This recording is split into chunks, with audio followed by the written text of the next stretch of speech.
Good day everyone, this is Melody Butak and I'm going to discuss you the data integration. What is data integration? Data integration is the process of integrating data from different sources by helping data managers and executives to analyze it and make smarter decisions in business. This process involves a person or cleaning, retrieving, system locating, and nagpresent din sila ng mga datas. To get better understand the data integration, let's go on to the 5 types of data integration, which is sometimes it refers to as techniques or approaches. These are the 5 types: the manual data integration, the middleware data integration, application-based integration, the uniform access integration, and the common storage integration, or what we call on sometimes referred to as data warehousing. So, doon muna tayo sa manual data integration.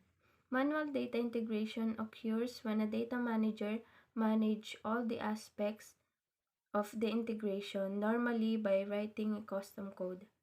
It is simply means by connecting a different data sources.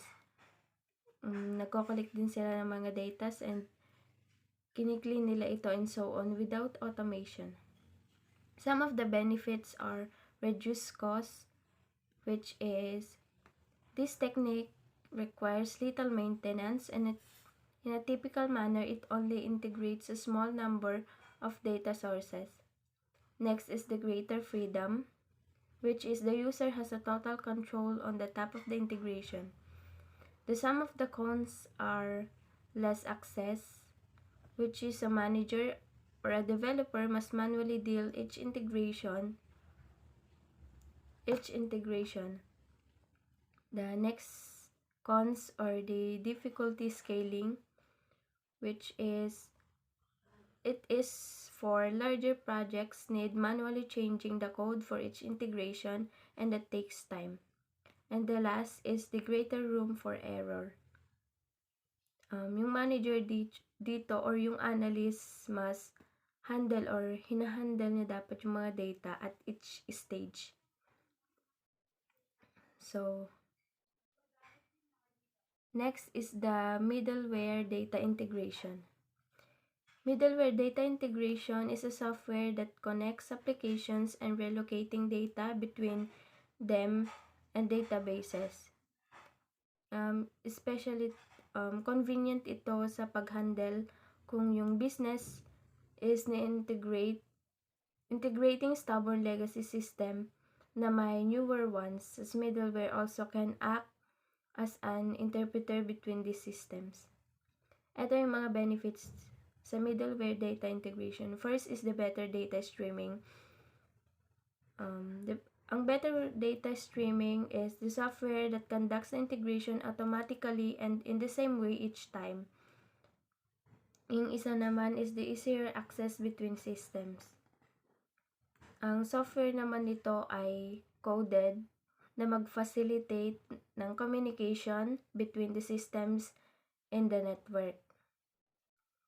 Some of the cons of middleware data integrations, we have two: the less access and the limited functionality. Yung less access is the middleware needs to maintained and deployed by a developer with knowledge in technical. Sa limited functionality naman is a middleware can only work with the specific systems. Next is the application-based integration. In this approach, software applications ng base integration ay ginagawa niya lahat. Ito yung mga benefits na kasali dito.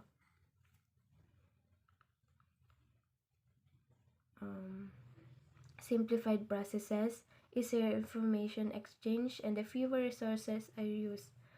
Ang simplified processes nito is the one application does all the work automatically, so automatic siya. Next is the easier information exchange, which is the application allows the system and departments to transfer information seamlessly. fewer resources are used. So, ibig sabihin yun, dahil yung mga pinaprocess is automated, the analyst and yung manager can pursue other projects. Some of the cons in application-based integrations, we have 4 cons. First is the limited access, the inconsistent results, the complicated setup, and a difficult data management. In limited access, ang technique na ito nire-require sa special technical knowledge in a data manager and or analyst to oversee applications, deployment, and maintenance. And inconsistent results naman, sa inconsistent results, the approach is unstandardized and vary from offering in businesses as a service. In complicated setup, dinedesign nito yung applications para mag-work seamlessly across the departments, requires developers sa mga managers or analysts with technical knowledge. And the last is the difficult data management, which is ina-access nito yung iba't ibang systems that can lead to compromised data integrity. The next is the uniform access integration. Uniform access integration is a technique that access data from even more disparate sets and to present it uniformly. It does this while allowing the data to stay in its original location. Some of the advantages are, meron tayong tatlo, the lower storage requirements, the easier data access, and the simplified view of data. Sa lower storage requirements, wala siyang kailangan na i-create into separate place to store data. In easier data access, ang approach na ito ay ginagawa ng maayos with multiple systems and data sources. In simplified view of data, yung technique na ito ay ginagawa uniformly appearance of data for the end users. Some of the difficulties in uniform access integrations are the data integrity challenges and the strained system. The data integrity challenges, accessing many sources can lead to compromising data integrity. And the strained systems, yung data ay hinohost niya yung mga systems na hindi normally dinedesign para ma-handle yung frequency and the amount of data requests in this process. And the last is the common storage integration, sometimes referred to as data warehousing. This approach is the same or similar to uniform access, except lang sa involved sa paggawan o pag-store o pag-copy ng data sa data warehouse. Some of the benefits include reduced burden, increased data version, management control, cleaner data appearance, enhanced data analytics. So, meron siyang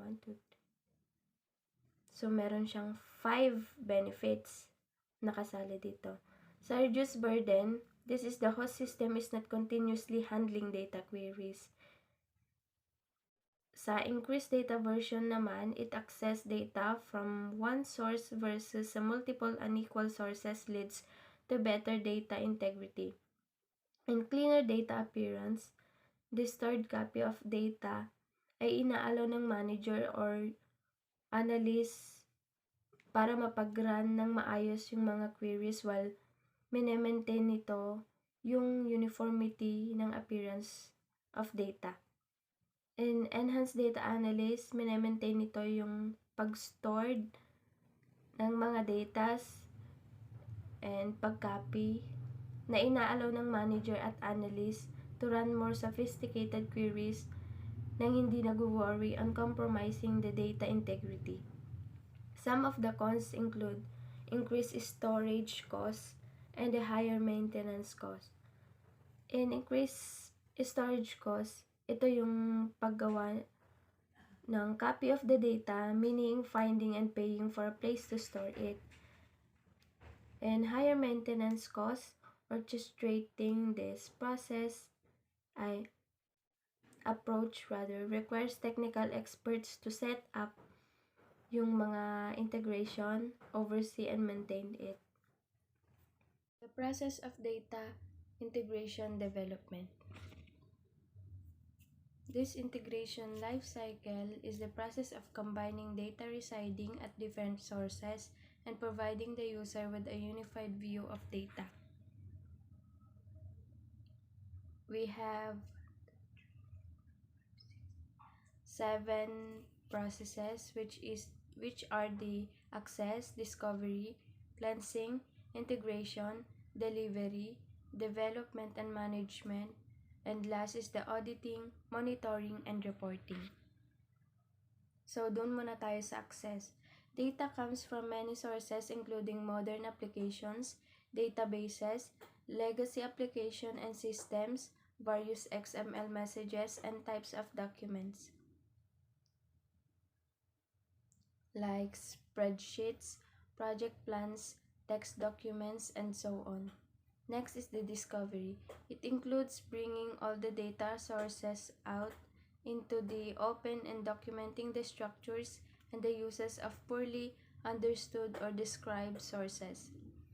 It is also the point data quality issue and data semantics or the rules that emerge from its structure and use should be noted for further action. Next is the cleansing.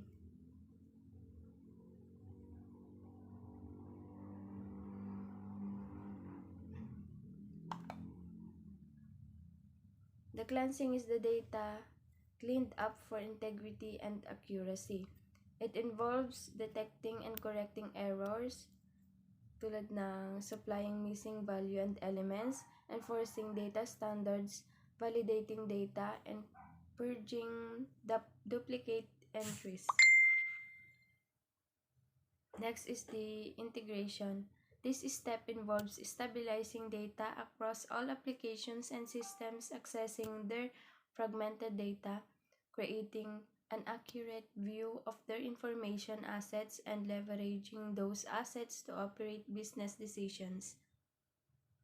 This is frequently means that yung pagre-resolve ng mga inconsistent utilization at ng mga definition para sa similar terms across different contexts.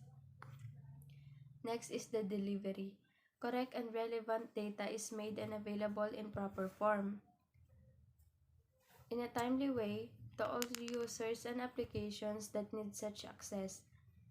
So, ibig sabihin nito, nagre-respond ito sa mga queries that results small answer sets or single records to deliver the entire data sets for enterprise-wide reporting or trend analysis. Yung steps nito is ina-address yung mga kailangan para sa data security, privacy, availability, and compliance requirements related to the use and access. Next is the development and management. This is where XML-based toolsets enable who manage the data, which are the business analysts, the architects, developers, and managers working together in creating a complete set of data integration rules, processes, practices, and procedures. Ang step din na ito ay about sa mga issues na related sa performance, scalability, at reliability na kailangan for key enterprise applications and services. Thus, capturing and enforcing all the substantive work that is done by 5 preceding steps. Lastly is the auditing, monitoring, and reporting. This part of the process makes it possible to flag potential issues as they occur and to cycle them back through this life cycle to make sure they resolve. The auditing, yung pag-audit ay nakakatulong to make sure that data remains under control, visible, and able to guide enhancements and future changes. That's all. Thank you.